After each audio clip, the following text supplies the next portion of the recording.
What's going on, everyone? Welcome to another edition of On Q. I'm your host, Rich Quinones. Appreciate everyone keeping us locked in on the YouTube channel at Rich Q on IG and Twitter. And of course, Kansas City Chiefs Super Bowl 58 winners, 25-22 over San Francisco, back-to-back. And who better to break it down than the all-time great Kansas City Chief? Of course, the second-team All-Pro, Pro Bowl cornerback, played with the Jets and the Raiders as well. Our good friend to the show, James Hasty, who said to me about an hour ago, let's do it. We got to get into it. I got a lot to talk about. And I know you and I are going to have a difference of opinion on a lot of stuff. But I will say, first and foremost, as an all-time great Chief, you probably enjoyed that game immensely on Sunday. Just instant reaction to Kansas City winning that game and now back-to-back. I was more excited about watching that game than I've been nervous before playing in games. Really? Before. But that game had more emphasis because I had said 2 weeks ago that the Kansas City Chiefs were the highest graded coaching staff in our system. Yep. Okay. And if I'm going to go out and say that, they needed to win that game, Rich. Yeah, technically I put all my chips on the table. Yeah, if this was my other show, BYP, Back Your Play edition, you're right. They had to go back their play, and look, they did. And I know there's so much to talk about, and obviously there's some fallout from that loss by San Francisco. But when we were going back and forth corresponding, you're like, "Hey, man, I saw your segment the other day. Let's talk. Let's wrap. Let's get into it." So, my opinion, and this is just me, I had no problem because, we're 3 days now past and we're still going back and forth debating Kyle Shanahan's decision to take the football in overtime. A lot of people have agreed with me. Many have disagreed. A lot of former players have texted me as well. And they were like, I can't agree with you, Q. I can't agree with you. And I say, hey, man, everyone's entitled to their opinion. My thought is just this. It's almost like the Dan Campbell situation. You don't know if you're getting back there if you're San Francisco. And I just felt that the Chiefs scored on their last 4 possessions, including the one in overtime. If you're San Fran, you get down the field. Field goal be damned, James, by the way, because I would have elected to go for it on 4th and short, get a touchdown, and I'll do you one better. I would have also have gone for 2. Now you put more pressure on Kansas City where they have to go right down the field. I felt it was inevitable no matter what that they were going to score. So that's one of the reasons I had no problem with Shanahan going for it and getting the ball to start overtime. I just figure you got to put some pressure on Kansas City. You got to make them feel uncomfortable. And this might be your best shot. And I know the defense was tired. We'll get into Wilks in a moment, but I can't kill Shanahan because he went for a 4th down late in the game that they converted, and they initially took the lead, and then the field goal, special teams missed the extra point. That's another difference. The muff punt, that's a different. Christian McCaffrey's fumble, that's a difference. So I don't know. I know people are blasting Shanahan. I want to get your thoughts on that. Were you shocked that they elected to get the ball first to start overtime? Initially I was shocked, right, that he decided to take the ball. But, going back and through this process over and over again, if you're going to take the ball first, you have to go for 2. There's no question, because you are now saying, okay, we're going to score, we're going to take 2, and we're going to put the pressure and the onus back on the Kansas City Chiefs. And you got to go for it on 4th down. You got to go for it. Yeah, of course you do. Of course you do. It's not even open. It's not open for discussion. Yeah. Because I was telling someone earlier today, if you kick the field goal, you are trying to not lose the game. If you go for it on 4th down and you go for 2, you are trying to win the game. Bingo. I don't care if you're tired, okay? Everybody's tired. Guess what? We've been through OTAs, mini camps, training camp, the regular season, the playoffs. Nobody cares about if you're tired. You go back out there. Okay, whatever the decision is to take the ball or not, you have to go for the touchdown and you have to go for 2. Okay, then you put it back on the Chiefs to score, and they have to go for 2. You've now tried to win the game. You didn't try to say, hey, I'm gonna kick a field goal and hope we don't lose it. Yeah. Man, that's why he continually loses, because he's got the losing mentality. He doesn't understand that you have to take control of your destiny. And now, see, if he'd had Dan Campbell's mindset when he's going forward on fourth down, it might have worked in that scenario, right? But we know that Dan Campbell's going forward on fourth down when there's no reason to go forward on fourth down. That's the problem with Dan Campbell, right? Right. Yeah. But Kyle Shanahan is inexperienced. He has no understanding of the overtime recent rules, apparently, since 22. Nor does his staff, nor does his players know. And that's why he wasn't going to beat Andy Reid. That's why the data says Andy Reid is a higher graded coach than Kyle Shanahan, because he knows what to do in those big moments. Yeah, listen, those are all fascinating points, and they're accurate points. And you're right. I mean, if you're going for the win, man, if you're saying, look, let's just the hell with it, be damned. We already see, the problem is I already went for it late in the game on fourth down. So it's almost like an inconsistent blackjack player. You're either going to hit 16 against the deal or 10, or you're not. You're not going to keep wavering. So that's where I was a little surprised. I thought they went away. I thought going in that the path to victory, in my eyes, for San Francisco, obviously you got to turn over Kansas City. Field position, you can't go up and down the field with them. But Debo and McCaffrey had to get their 40-plus touches. And I felt they went away from the ground game as well. But again, self-inflicted wounds, right?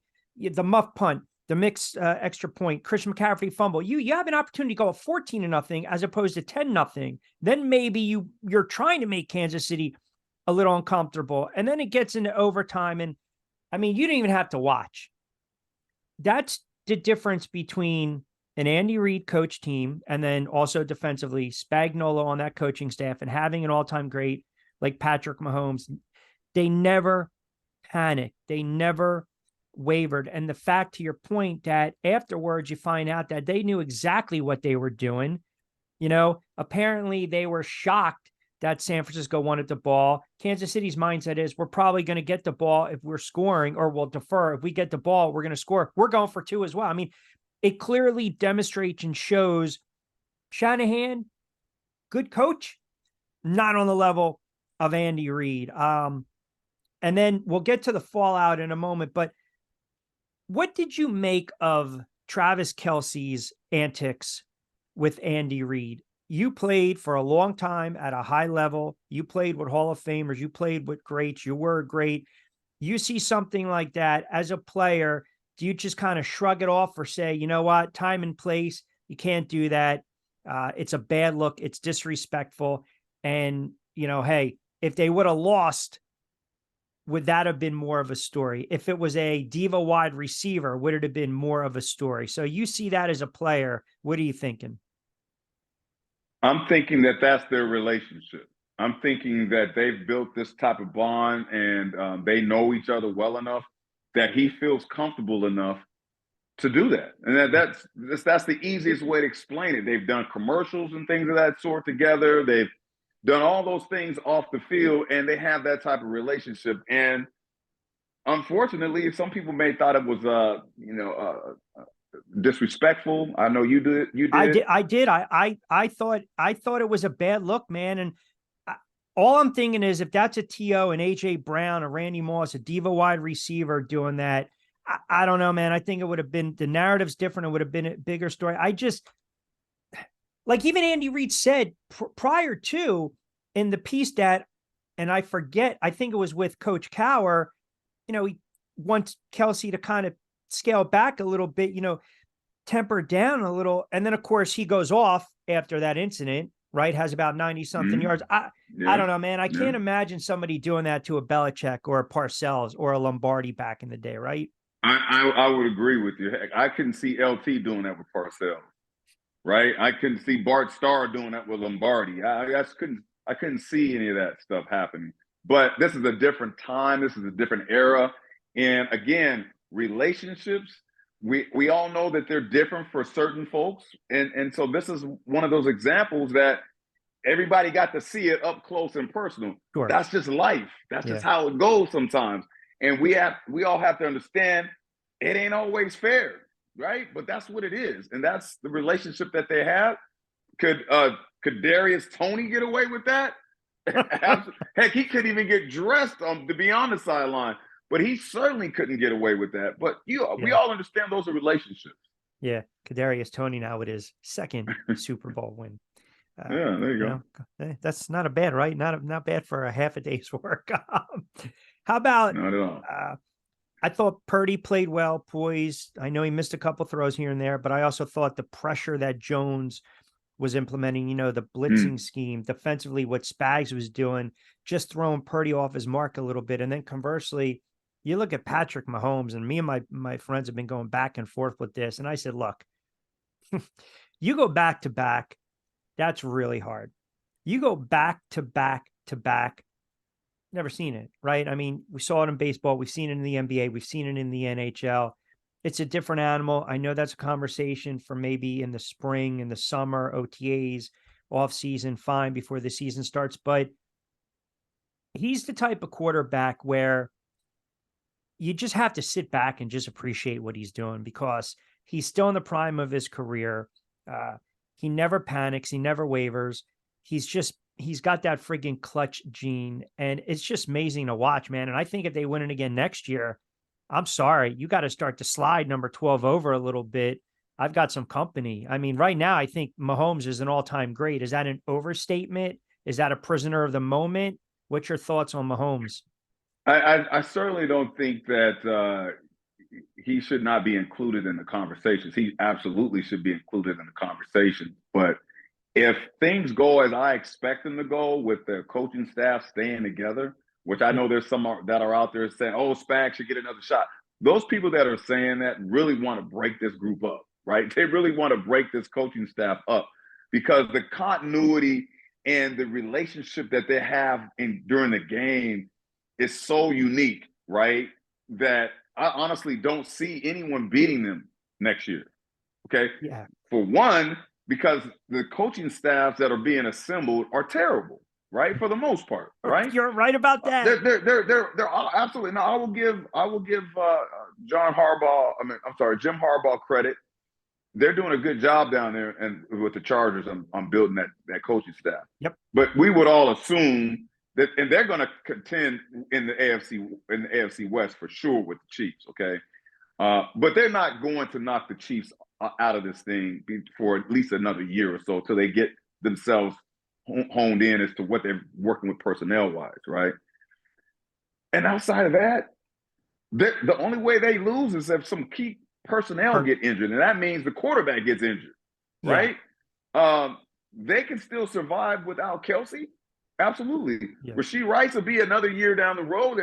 McCole Hardman will get back in there and start getting his confidence up after winning the Super Bowl. I mean, the O-line, they better sign Chris Jones if they have any sense, okay? Or Brett Veach needs to be out of there. And if I'm doing one thing for sure, I'm not letting Ladarius Sneed leave there. Ladarius Sneed and the other corner, what is it, McDuffie? McDuffie, yeah. I'm not letting McDuffie and Sneed get out of there. I'm keeping Chris Jones so I can have pressure, and give me another edge rusher. I'm there. Yeah, it's I mean, they're stacked, man. I mean, Trent McDuffie, you mentioned Sneed, Jones, you got Willie Gay back there, you got Edwards. The kid Bolton he was just a tackling machine. Bolton, man, another year he'd probably be in the Pro Bowl. Yeah.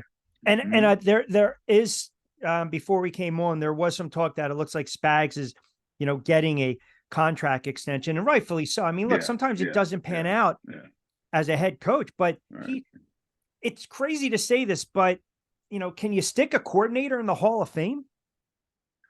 Well, if you're going to do anybody, it better be Dick LeBeau first, okay? And then I can see a Spagnuolo, but there's absolutely no way anyone gets in before a Blanton Collier or before a Dick LeBeau, okay? Yeah. So I hear all the hype, but Spag took a shot as a head coach, and it didn't work out so well. I give him credit for understanding what his strengths are, which is calling defense. And I Yeah. hope that Spags doesn't get caught up into the hype that everyone's trying to sell right now, which is he needs another shot as a head coach. He can do just fine being a part of a dynasty like they're building in Kansas City and never have to be a head coach, Yeah. right? Because we know that shelf life is very short lived. Why even do that when you know Yeah. what you have in Kansas City? Yeah. Did LeBeau finally get in as a player? I don't think LeBeau got in as a player, but he certainly should be in as a player and as a DC. Yeah. So there's always right the collateral damage, the remnants of losing a game like this. And about an hour or so ago, the announcement was made that the 49ers have fired. They've let go defensive coordinator Steve Wilks. And I said to you before we came on, what you do with CPAS and all the data, the analytics, the information, it's all about the coaching staff, the coaching staff, the coaching staff. Okay, fine. So Shanahan, was the one that wanted the ball in overtime, right? I mean, I can't blame Steve Wilks for fumbles or missed extra point or a muff. Now, I think where people are kind of looking at it saying, well, and you tell me because you know the coverage in your sleep. What was it? Cover zero. I think one play they dropped back late or a part of overtime, and Shanahan had to call the timeout. And I think Romo made the point. It was almost like to tell the coordinator, in this case Wilks, we don't like this coverage. Like we're blitzing too much. So you hear Wilks gets fired today, and what's your initial reaction? Well, there must have been things said on the headset that Kyle heard that didn't give him a great sense of comfort, right? And why he called the timeout, I think that's rich. That Romo would say it's rather rich for Romo to assume that he didn't like what was called. I mean, I think you're throwing the guy under the bus when you assume that because you don't know for a fact if that's why Kyle was calling timeout. Or let's say they just wanted to get a look at the offensive formation, Okay. right? And make sure that they were lining up the way that they felt they could defend it. But to throw that out there and say, "Oh, Kyle was overruling the call that Steve was," based on what? And that's unfair for Tony to make that kind of assessment. It's not true. Did you see something in what San Francisco was doing defensively? It seemed as though Spags, the game plan was, we've got a young quarterback, we can disrupt them and get to them. And then if you're constantly blitzing, if you're San Francisco, you realize you have an all-time great, a Hall of Famer already in Patrick Mahomes that can get rid of the ball, slide around the pocket. We saw some of the third down conversions. We saw some of the fourth down conversions where he wasn't even touched. Everyone's kind of reverting back to that play. I think it was, and I pulled it up, and you tell me, I mean, it was that 2nd and 4 with about 2 and change left in overtime where it seemed as though 49ers had 5 players back. I don't know what type of coverage they were looking at, but you played at an all-pro level as a cornerback in the league. What did you see from the 49ers defensively that they weren't doing? I thought that one of the challenges that I saw for the 49ers that I thought they do well is I thought they lined up well in man-to-man, right? I think that sometimes the play calling can be a little soft, right? But I think that the corners as well as the nickel that came in for the 49ers and watching them in weeks past, they did great in man-to-man coverage. And so I was a little surprised that they didn't play much more aggressive. And it's not to say that in that particular scenario that we saw Kyle calling a timeout that they were playing man-to-man or zone because we couldn't see it because we need to see the all 22. But I think whatever the case is, I'm always a fan of, hey, man, let's say I got this guy and you got that guy and let's go man up and let's see who wins. I just feel like that. And I think that's what you saw with the Chiefs when it came down to it. You said, hey, you got that guy, I got this guy, and let's go bring pressure. And that was it. If let's say that Kyle was calling the timeout because Kyle didn't like what he saw. Okay. I think that that's a huge mistake because Steve Wilks has been watching film of these guys all week, for 2 weeks, should I say. And now for you to run down and say, don't call something when Steve Wilks knows what he's doing, that's what he's there for. It would just be wrong to me. And who knows? For all we know, maybe he was overruling Wilks, and that's why he ended up letting him go. You played on the defensive side of the ball. You see something like this, your reaction now as a player, is Wilks being made the scapegoat here? Well, I think they're without question. But if you listen to that mic'd up moment where the 49ers offensive line has the mic on and they tell themselves in the huddle during the timeout on the 3rd and 4, right, before they go for it, they didn't go for it. They kicked the field goal, right? Correct. They themselves said, this is the game. Yeah. They knew that 3rd and 4 call was the game. Right. And that was Kyle's opportunity to win it. Yeah. Right? So if everyone in the stadium, in the world, 123 million people knew that was Kyle Shanahan's call to make, why would you fire this guy? That is ridiculous. And that is absolutely horrible. Yeah, let's not gloss over the fact that Greenlaw has one of the worst injuries you'll ever see, and his replacement got cooked. I mean, it's like, so, you look, I think you have to put everything, it always goes under the microscope, but I just think look, if Jimmy Garoppolo hits Emmanuel Sanders a couple of years ago, maybe the narrative of the 49ers not winning and Shanahan not being able to win, it changes. But now you've got a head coach that was part of that staff with Atlanta. I mean, and again, 28-3, you're having Matt Ryan drop back to pass on 3rd down, right? Which changed the whole complexion of 2 franchises, right? Where was Devontae Freeman? Why weren't they giving him the ball? Right, exactly. Yeah, and now you've got 2 Super Bowls where they've blown 10-point leads.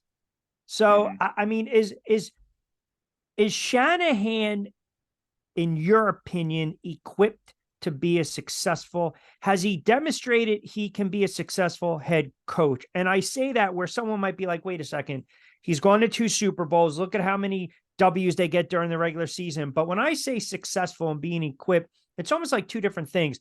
Can you rise to the occasion when you have an opportunity to win a Super Bowl? And I guess my answer would be right now, no. Regular season, yes, you're going to win some games on talent. But the Super Bowl is a different animal. Can the 49ers, as presently constructed, win a Super Bowl with Kyle Shanahan as head coach? I will say this. I think that, there was a comparison to Andy Reid and his years of struggling in Philadelphia, not being able to win.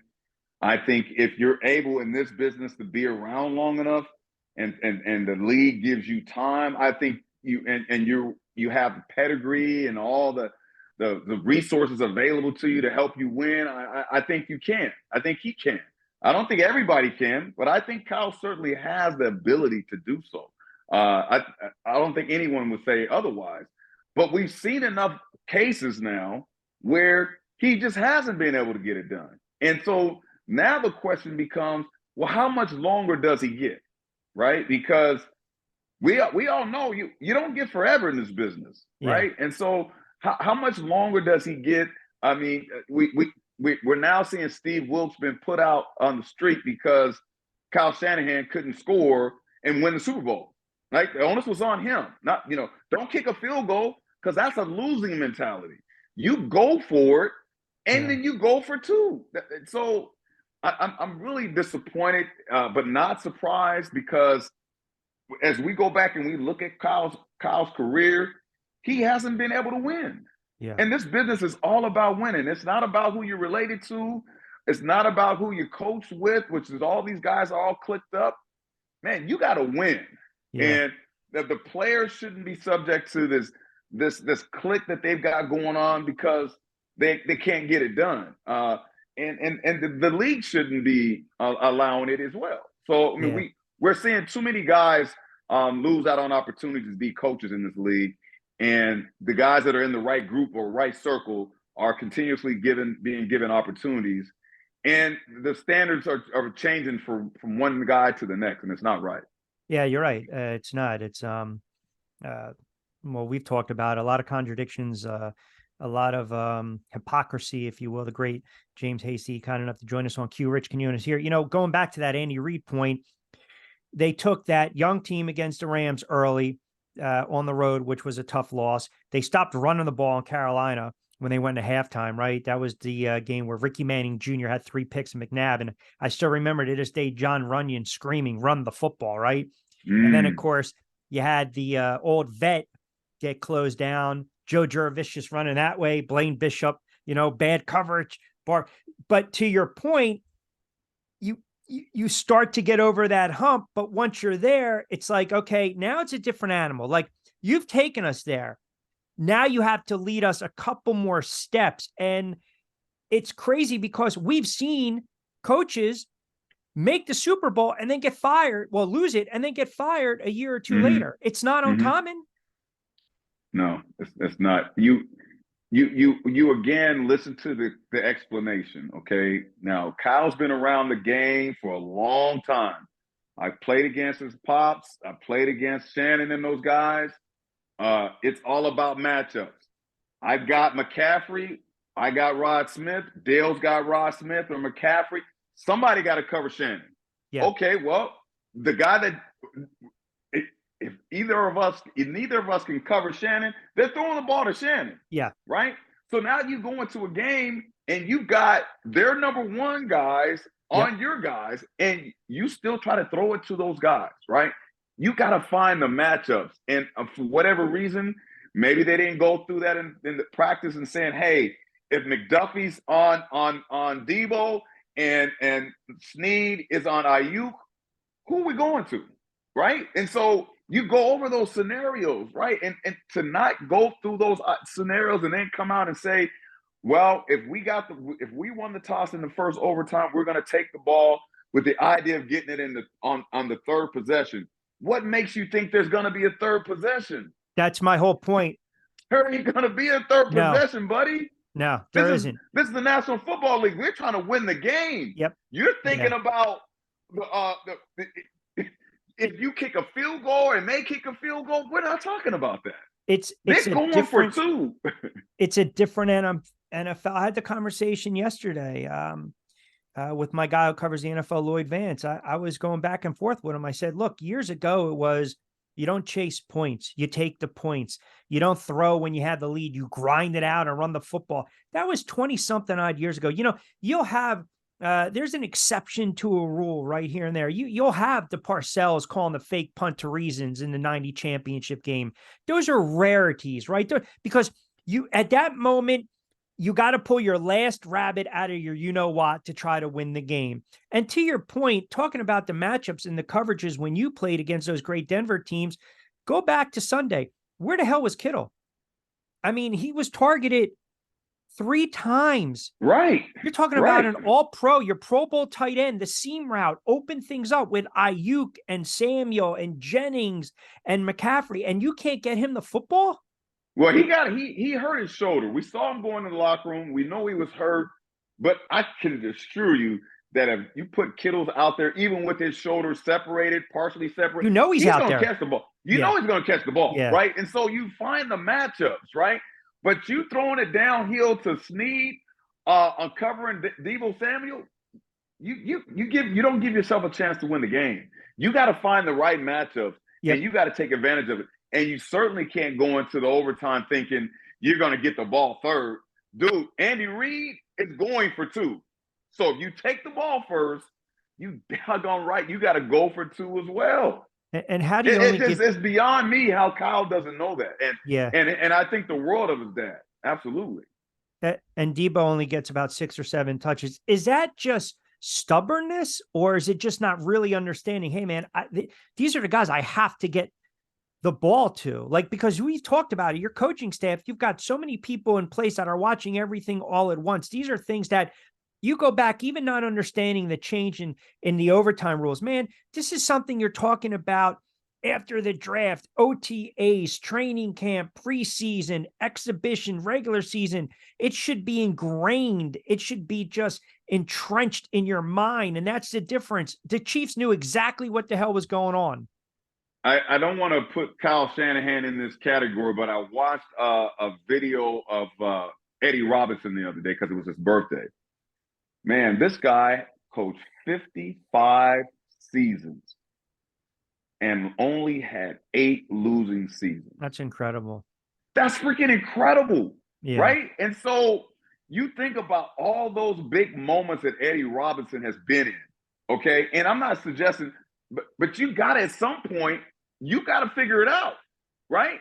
And it can't take you very long to have 55 seasons and only have 8 losing seasons. He figured it out real quick. And so for whatever reason, when we start to look at Kyle, and I know how much the league thinks of Kyle and McVay and that group, but how many more situations do you get? Right? You get in those situations, you got to be able to go back and collect those old experiences to use going forward, and now know, okay, well, what did we do against the Falcons in this situation? Yep. We ran the ball. Isn't that what you said? We ran the ball. We should have ran the ball. We threw it, but we should have ran it. Right.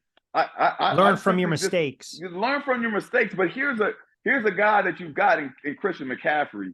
And I'm putting Christian McCaffrey and George Kittle one-on-one, matched up against their number 3 and number 4 cover guys.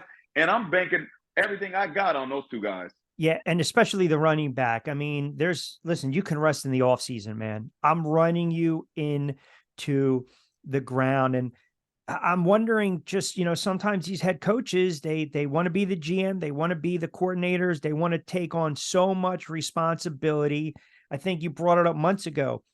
It's about ego, man, right? It's about ego. And you're seeing now some of these teams in the NFL, where I think Washington just hired Anthony Lynn. I think he's going to be their run game coordinator. We talked a little bit about that. Washington kind of went away from the ground game with Robinson, still leaves Bieniemy out there. We're seeing some of the coaching staffs get assembled. I am curious to get your thoughts.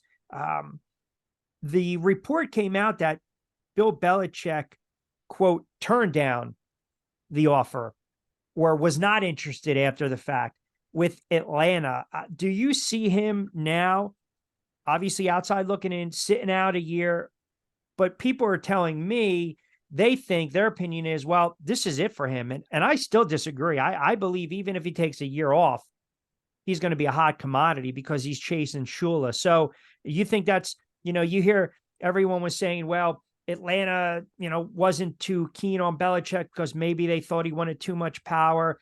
I believe you brought up in the show, he's probably at the point where in his career, he's done it all. He doesn't need to have all that type of power. Yeah, I don't think Bill needs that type of power. And to your point about next year, easily 6 or 7 teams open. We know that Dallas possibly, we know that New York possibly, both New York teams possibly, New Orleans is up there. I mean, there's a number of teams that coaches are, as we call it, lame ducks potentially, right? And so there's all sorts of opportunities out of that will be laid at his feet as far as being able to go coach with those organizations. I don't think that that will ever change in this business. I think we'll continue to see turnover at the rate that we see it at, because some of the owners aren't really, quite honestly, they're not interested in really understanding the dynamics of building a staff. They want to allow their coaches to make those decisions. And those are the same individuals that are continually being moved around from team to team.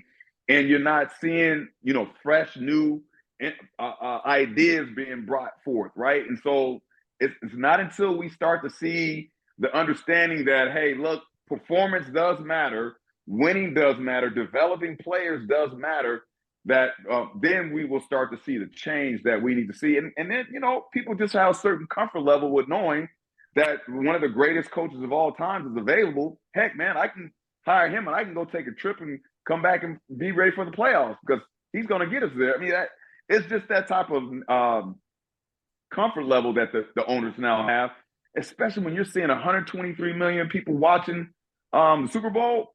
Look, this game is not going to have any shortage of fans anytime soon, and the owners know that. I feel like Eric Bieniemy is kind of, easy pickings right now, because someone will sit there and say, and I've had it, people on social were like, you defend him too much. I really don't defend anyone. I just try to make a case for and against and play devil's advocate. I mean, he decided I need to get out of Andy Reid's shadow. Let me go to Washington. And for the first couple weeks, not to rehash, everyone was talking about Sam Howell and the offense, and he's putting up all these passing yards. We know right now he's going to be on the outside looking in. I think it's kind of Monday morning quarterbacking, though, to suggest, well, he should have stayed in Kansas City. I think that's just, I don't know, man. I think that's kind of a low blow, if you will. I guess it's really not a question. It's more of a point. Is Eric Bieniemy kind of going to be on the outside looking in? I mean, is it going to be tough for him now to get a coordinator position, let alone a head coaching opportunity in the NFL? Well, I mean, I think Eric has showed his loyalty to the Chiefs by going over to the hotel the week of the AFC Championship game and speaking to the team. I mean, I as a player, I would never have appreciated or seeing a former coach walk into our meeting and talk to us, especially when he's working for the Commanders, right? Something about that would have just rubbed me the wrong way because I would never want to do that, right? But hey, maybe he talked to Andy, maybe he felt the need that he should do that, whatever. I look at a guy like a Wink Martindale.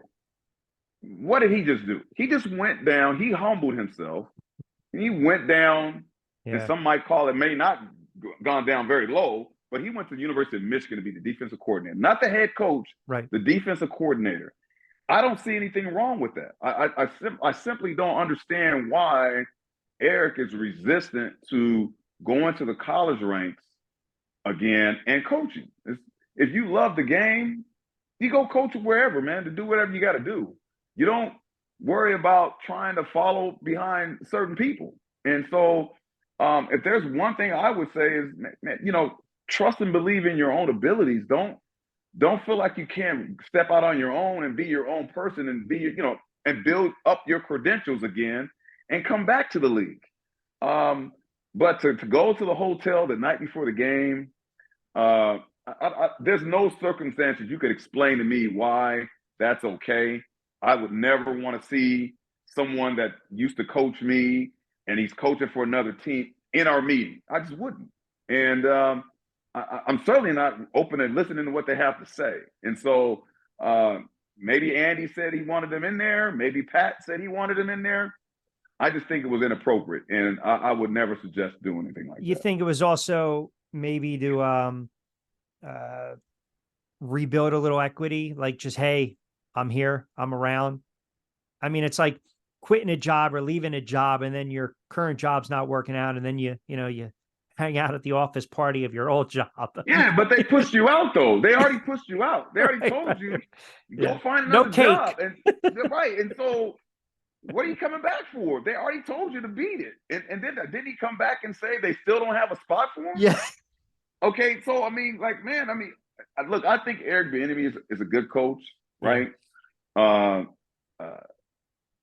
thought he was a great coach at one time, but a great coach is going to go coach where you can and under circumstances, and it's not going to always be the ideal situation, right? Sometimes you got to humble yourself, and you know what? Go coach college level, man, and show people what you can do, and you can come back, right? Yeah. But there's something, whatever he's doing, that people aren't vibing with, right? And I can't speak to what it is behind closed doors in the interviews. I don't know, but only he knows. And so whatever that is, he's got to fix that, and then come back at a later date. But now I think what he'll end up doing is he'll probably end up taking a position. They'll create a job for him over there at the Chiefs where they'll probably call him passing game coordinator, which we all know means he's really, he's not really doing anything other than coaching a position, which would probably be the running backs. But these new titles and titles they've come up with for coaches is very interesting how they've gotten creative with the titles. But essentially, if you throw the word coordinator on there, that means you're doing something special along with being an assistant head coach. Yeah. Quality control, aka go run and get me coffee in the morning. Well, I don't think it's that bad. Don't get me wrong. I think it's up there in terms of the hierarchy. Because it's got the coordinator on it. Sure. But I still think he's still just coaching the running back. you real quick, going back to Wilks, I mean, think about this, and correct me if I'm wrong. Was he a coordinator with Carolina and a head coach with Arizona, correct? Or vice versa? Carolina coordinator, Arizona head and coach. Arizona head coach. Right. Yeah. Now, Right. think if D'Amico Ryans never leaves for the Houston job. Mm-hmm. I mean, it's just that's how, I guess the point is, that's how the NFL is funny how it works out, right? He bolts and all of a sudden you have to find the replacement. Here you go. Bring in Wilks. You kind of already know his track record. So I don't know, man. I don't get it. Like they were, if you look at what Spagnuolo did with that defense, and their defense came on at the right time. I think people were overlooking Kansas City's defense. 4 of 6 of the highest scoring teams in the NFL, they held them to 16 points or less. They gave up 17 a game. The 49ers, conversely, on paper, they have wall-to-wall very good defensive players. So I don't know. Like, it's hard for me to kind of rationalize where I went back and I looked at their season as a whole, and they had a couple bad games. The field goal kicker missed a short kick against Cleveland. They got waxed and humbled by Cincinnati. They got waxed and humbled. Purdy had a bad game against Baltimore, but I didn't see those teams really doing anything defensively to disrupt their offense. And I really didn't see the 49ers defensively having a bad year as a whole, is my point. So I think it's a knee-jerk reaction. I think we just lost the Super Bowl. We're salty. We didn't understand the overtime rules. We should have done more offensively. We had some breakdowns here and there. We knew Mahomes was going to go right down the field. Someone's got to pay for this tired defense. We only brought him in for 1 year. Here you go. That's the way I look at it. The cynic in me. Listen, there's going to be injuries, and there's going to be penalties in football. Okay. So us going through the list of the number of penalties that they had, losing Greenlaw, guys getting tired, man, that's football. That's you coach. You're going to be coaching through adversity. You're not going to go through a game without a penalty. It's going to happen. You're not going to go through a game without an injury. More than likely it's going to happen. You might get lucky, but more than likely it's going to happen. So please stop, coaches, with the whole idea that, God, if we would only had so-and-so. Man, that's not true. You're painting a false narrative. Yeah. It's not accurate, and it's unfair to think that you're going to go into a game and you're not going to have some key people go down. It just happens. Yeah. Now, what are you going to do? Can you find the matchups, right? Can you find the matchups that are going to help you win the game? Yeah. That's what you're getting paid for. You're not getting paid to run drills in practice. Hey, Mahomes gets hurt a couple of years ago. Andy Reid has a backup come in and run a 4th down play, and they convert. I mean, that's no. Didn't they drive the length of the field with that Chad Henne when he comes in, and they drive the length of the field when Pat goes down with that ankle injury? Yeah, remember that last year? I mean, that's coaching. Yeah, like that's how it goes, man.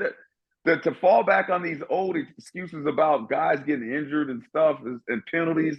It's low bearing fruit. It's low bearing. Very low bearing fruit.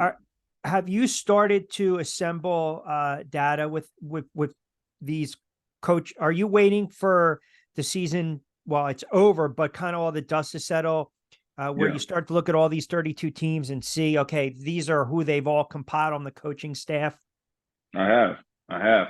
I would say that Carolina is doing an outstanding job with Dave Canales. What he's done with that coaching staff, keeping Everett there as a defensive coordinator. I can't tell you how important it is to have consistency as far as the defensive plays that you're running a second year, in a row. So that's a huge deal. I can't speak highly enough about, again, what Harbaugh is doing out there with the Chargers. I think they're going to be great. I think that people are grasping at straws if you think that the Seahawks and their coaching staff are going to be this outstanding coaching staff, because they're bringing in some young, fresh minds, which are great, but they're college guys, right? And so this is a different animal here we're talking about. This is the NFL. So yes, you've garnered a lot of success at the college level, But this is the pros now. And so Yeah. all we do all day, every day is focus on you, right? Whereas in college, you got the guys a certain number of days, hours, I should say, per week. And you go out and you run all kinds of new stuff. But this is the pros. We're sitting there, we're studying you. We're going to be looking at whatever you're doing all year round. And so it's not to be assumed that because you had success at the college level that you will have success in the pros. It's just not going. The trend wins and losses mean more than just wins and losses at the pros from college to the pro level, should I say? Yeah, no, it's a fair point. I want to, over the next couple of weeks with you, I want to start to kind of look at these divisions, uh, Yeah, as some of these yeah. teams, are constructed, but also we'll have to put your GM hat on. We're going to blink. The draft's going to be around the corner. Mm-hmm. I mean, Mm-hmm. so Mm-hmm. I think it could be crazy, especially when we start to talk about where these quarterbacks might go, where they might not go, teams trading down. And this is why it's fascinating doing what you do with all the information, because now you're assembling these coaching staffs. You're already, you're behind, right? Yeah. Yeah. We're already looking at, okay, if the Bears draft Caleb Williams, right? I don't know where the Khalid part comes from. Some folks are calling him Khalid. I thought it was Caleb, but Yeah. I okay. call him Caleb too. Yeah, I call him Caleb too. But if Caleb Williams is your first overall pick, who's that? Who's going to be coaching him, right? And let's talk about that guy's background, Yep. right? Because that's really the person, not the head coach. No, not the head coach. Let's talk about the coordinator. Let's talk about the quarterback coach that's going to be working with him every day. That's the person we should be focused on, right? Yeah. As we talked about, the head coaches are just the figurehead, right? As most are, right? But it's the quarterback coach and the coordinator that's interacting with this guy every day. And so those grades for those people matter when it comes to that quarterback and his success. And so when you look at a guy like Justin Fields, who's had multiple coaches coaching him the last few years, it speaks to why his performance has been the way it is, right? You can't just say that this guy goes from being this outstanding college player to now he can't play at all. Yeah. No, there's something to that. And so give him some consistency, give him a good coach. Let's see how they grade when you combine the two of them together, and let's see what kind of outcome you have. Because we believe in what we're doing is that coaching grades combined with the player grades are what you should be focusing on each and every week, not the head coach. Yeah. No, let's look at those grades of those combined groups, like the O-line coach and that group, and the wide receivers group and that wide receiver coach, or the D-line and the linebacker coach for the other team. Let's see how they match up each week. The team that has the higher grade, as we all now know, as a group of coaches, they typically win 60% of the time based on our information that we've been doing here for the last few years now, which is why we knew that the Chiefs were going to win the game. And I'm like, thank God they won the game. Yeah. I would have never been able to face you again. But this is 2 years now that we've said the Chiefs have been the highest graded coaching staff in our system, and they've won it. So until someone else shows us a different way of doing this, we believe that model, which is the coaches along with those players, it matters in this league. Yeah. Listen, even if they would have lost, I would have gave you a week to kind of reflect, and then we would have had you back on the show anyway. So. But no, I could have talked about the ball hitting the ankles on the punt return. Yeah, there you go. All the little fluke plays, right? There you go. Exactly. No, I look forward to really kind of getting into that. We'll start to break down some of these divisions going forward. But always appreciate a couple moments. Great insight as always, James. Thank you so much. Thanks, Rich. Appreciate it.